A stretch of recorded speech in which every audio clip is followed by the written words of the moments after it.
to get fairly compensated. Cory Doctorow co-authored Choke Point Capitalism with Professor Rebecca Gibbelin. I'm Kimberly Adams, and that's Marketplace Tech. This is APM.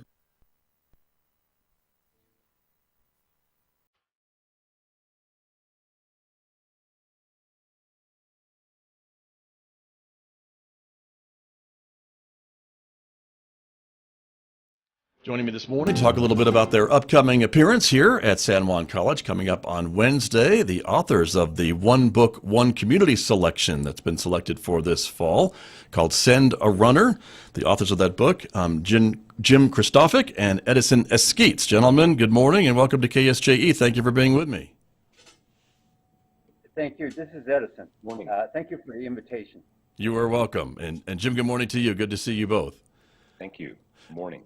Talk us through a little bit about the this book and the idea for it. Obviously, Send a Runner. It is talking about Navajo history, Navajo culture, and Edison Eskeets. Can you start a little bit by talking to me about the inspiration for the book that you wrote?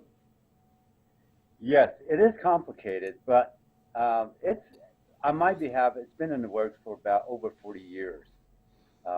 Since I was very young. There are a lot of stories across the globe. And here in the Southwest, there are stories sometimes untold or sheltered. And there's something unique about the human entity. I was very young and something moved in my inner soul, and it continued. At the very end, after so many years, I knew what it was. And I am an ultra runner, and that lends itself, that became the vehicle. That became the vehicle to tell the story. It's really about humanities. It's about mankind, to extend the stories that we have. Sometimes it's untouched, and it has to be alive. And you know, we have this saying where you leave something behind, and I think this is one of them for me. And the book, Jim, maybe you can add a little bit to it as well. Your involvement in the book as well. Kind of add your part to it, please. Oh, sure. Well, we have a tradition, in America, where we always will celebrate anniversaries. The 1 year has passed since this. 1 year has another, then another, then another to demarcate a remembrance. And so in 2018, that was the 150th anniversary of the long walk that took place, where Navajo people were compelled under threat of death to walk to Fort Sumner, and were kept there in a military prison, an open air prison essentially, and were not allowed to leave. And if they left, they were outlaws, of course. And so when Edison, and I knew about the long walk growing up, it was really weird when I left the Navajo res, because I grew up there from when I was about 6 years old till I was 16, and then I graduated from Page High School on the western edge of the res. And when I would meet people who didn't know about the long walk, I thought that was very strange. What, you don't know that? I mean, everyone knows that story, but I didn't realize everyone knows that story where I'm from. Right. And so when I learned that Edison was going to be doing this ceremonial run to honor the survivors of that walk, I was very intrigued from the beginning. I know he's an excellent storyteller and a very dedicated runner and very traditional. And so I wanted to take part in chronicling what he was going to do as a journalist. Got you. Thank you for that. And so, and that is kind of the basis for this book now, right? About Edison, your efforts to kind of, I guess, recreate, if you will, or take the route of the long walk from the Navajo Reservation to the area of Santa Fe, right? That's the route that you took. Correct. 330 miles. And, you know, in the storyline, it's really about, it's an eclectic overall. It's about the athletics, it's about the history, it's about the education, traditional things, faith things, there are betrayals in it, allies, government policies, other tribes that were involved in this as well. Certainly, there's a bit of humor in it as well, and it talks about the environment, the landscapes, uranium. It's a very unique story, and Jim has a master in telling the story as well. I think that between the two of us, he's a great writer. There's no doubt about that. I'm more the voice, if you will. I can tell a story, and Jim can just jot it down and merge ideas together. And the terminologies that were utilized, it is profound. And I think Jim has done a great job selecting those words that are pieced together in such a way.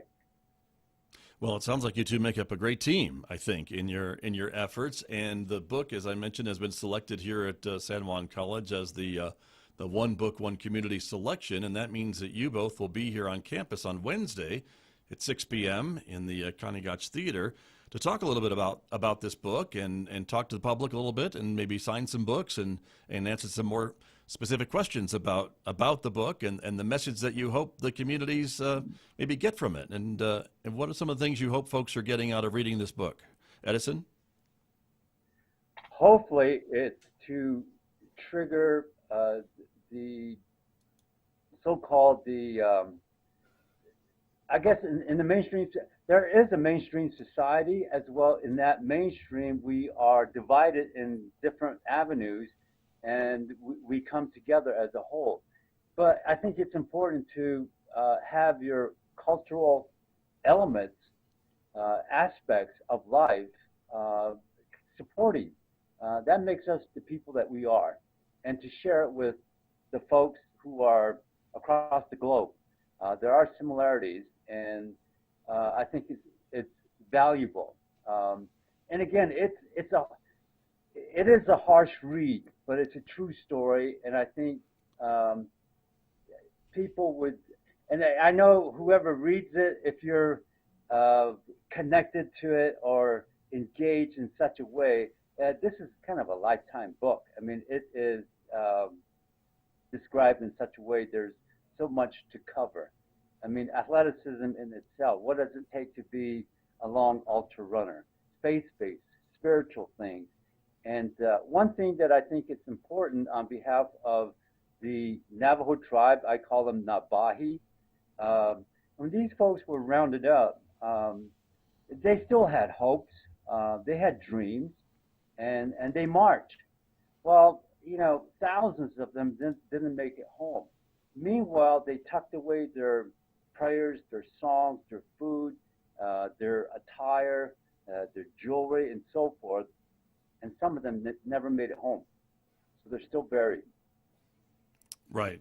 Very, very true. Jim Christophic, let me ask you a little bit about, I imagine there are people who are reading this book who maybe, again, like you've described earlier, didn't know about the long walk. They are learning about it maybe firsthand from this book, from the book that you and Edison have written.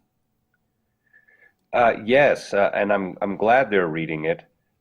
One thing that we really tried to do with this book, and maybe at some point the artistic effort kind of took its own power and enacted this upon the people who have read it, because I have heard a very similar story over and over from people who have read it, who have sent me emails or have spoken to me at book events. You know, in America, mostly you study history to know history. You learn facts and you learn a causal chain to explain current circumstances by previous events. And the history that's in this book is well known. I did not have to work hard to find that history. It's in many books that have been written and been available for a long time. But what this book will do that maybe those history books were not trying to do is when you read this book, you will feel the history. And I could almost guarantee that on a human level. And that is in many ways due to the effort that Edison put forward, with the energy of his body to take the readers through these landscapes and feel the spirits of the entities that are in those places. And people will feel it. That's why it won't necessarily feel good all the time. Right. Well, the book is called Send a Runner. You both will be here on Wednesday at 6 p.m. We're just about out of time, gentlemen, for our segment this morning. But as students and teachers adapt this book into their curriculum and their classrooms, I imagine there are many teachable moments, positive, good and bad, I suppose. Edison, what do you hope students, young people, will get from reading and studying and talking about what you write about in the book? Well, I think the mannerism of society at large. There's something out there, and hopefully, as a student, it is recognized to pursue the educational aspects of in their journey, and collectively look at the globe as a whole, and make these healthy choices in their lifeline. As of today, there are conflicts that are within the European countries and here as well. And so there's something about this humanities that we're in. And I think it's important. And this is a part of that. This is a part of that. We're not immune from it. And it's an educational point of view to resolve our needs. Jim Kristofik, same question to you. What do you hope that young people might get from reading what you've written here? I hope they feel a greater connection to the land, to the history, because we're looking at stories from the long walk and what led to the long walk happening. And some families don't want to talk about that. And so a lot of those stories have been lost, even the ones available in mainstream U.S. history. People just don't know about it. So hopefully they'll be able to take that in and experience that kind of emotion that people might call reverence. That would be what I hope they take away. Very good. Well, Jim Kristofik, Edison Eskeets, authors of Send a Runner, thank you both for joining me this morning to talk a little bit about the book that you both have written, and we look forward to hearing from you in person on Wednesday, 6 p.m. right here at San Juan College. We'll be there. Be there. Thank you. Thank you both very much. Hey everyone, it's your host for the World Beat Show, Scott Duran, and I want you to join me every Saturday at 11 a.m. where I